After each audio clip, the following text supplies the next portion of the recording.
Good evening. I'm Bob McDonnell. 11 days ago, I was honored to be sworn in as the 71st Governor of Virginia.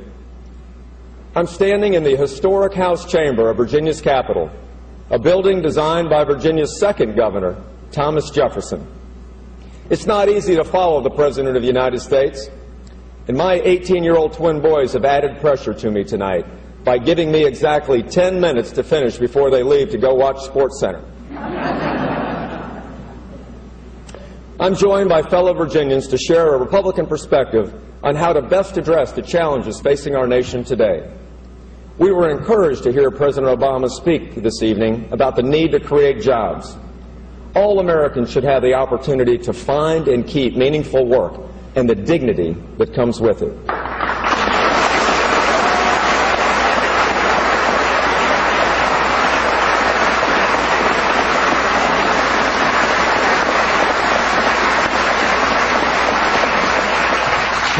Many of us here tonight, and many of you watching, have family or friends who have lost their jobs.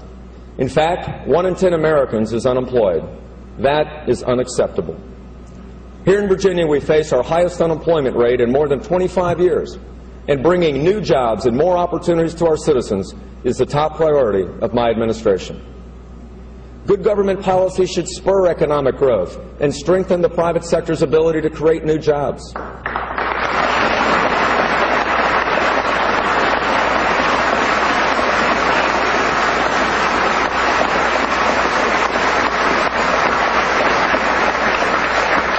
We must enact policies that promote entrepreneurship and innovation so America can better compete with the world. What government should not do is pile on more taxation, regulation, and litigation that kill jobs and hurt the middle class. It was Thomas Jefferson who called for a wise and frugal government which shall leave men free to regulate their own pursuits of industry and shall not take from the mouth of labor the bread it has earned. He was right. Today, the federal government is simply trying to do too much. Last year, we were told that massive new federal spending would create more jobs immediately and hold unemployment below 8%. In the past year, more than 3 million people have lost their jobs, yet the Democratic Congress continues deficit spending, adding to the bureaucracy, and increasing the national debt on our children and our grandchildren. The amount of debt is on pace to double in 5 years and triple in 10. The federal debt is now over $100,000 per household. This is simply unsustainable. The President's partial freeze announced tonight on discretionary spending is a laudable step, but a small one. The circumstances of our time demand that we reconsider and restore the proper limited role of government at every level.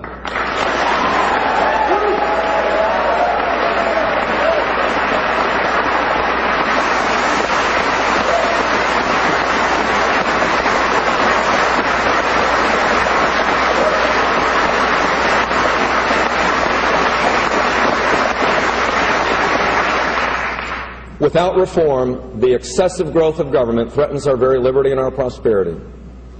In recent months, the American people have made clear that they want government leaders to listen and then act on the issues most important to them.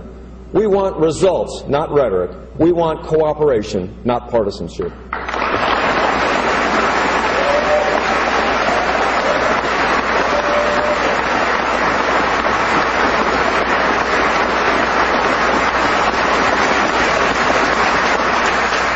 There is much common ground.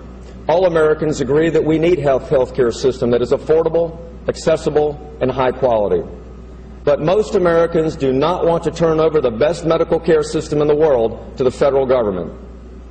Republicans in Congress have offered legislation to reform health care without shifting Medicaid costs to the states, without cutting Medicare, and without raising your taxes.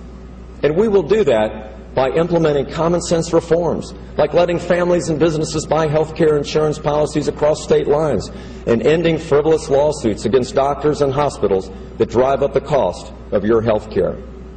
And our solutions aren't 1,000-page bills that no one has fully read after being crafted behind closed doors with special interests. In fact, many of our proposals are available online at solutions.gop.gov. And we welcome your ideas on Facebook and Twitter. All Americans agree that this nation must become more energy independent and secure. We are blessed here in America with vast natural resources, and we must use them all. Advances in technology can unleash more natural gas, nuclear, wind, coal, alternative energy that will lower your utility bills. Here in Virginia, we have the opportunity to become the first state on the East Coast to explore for and produce oil and natural gas offshore.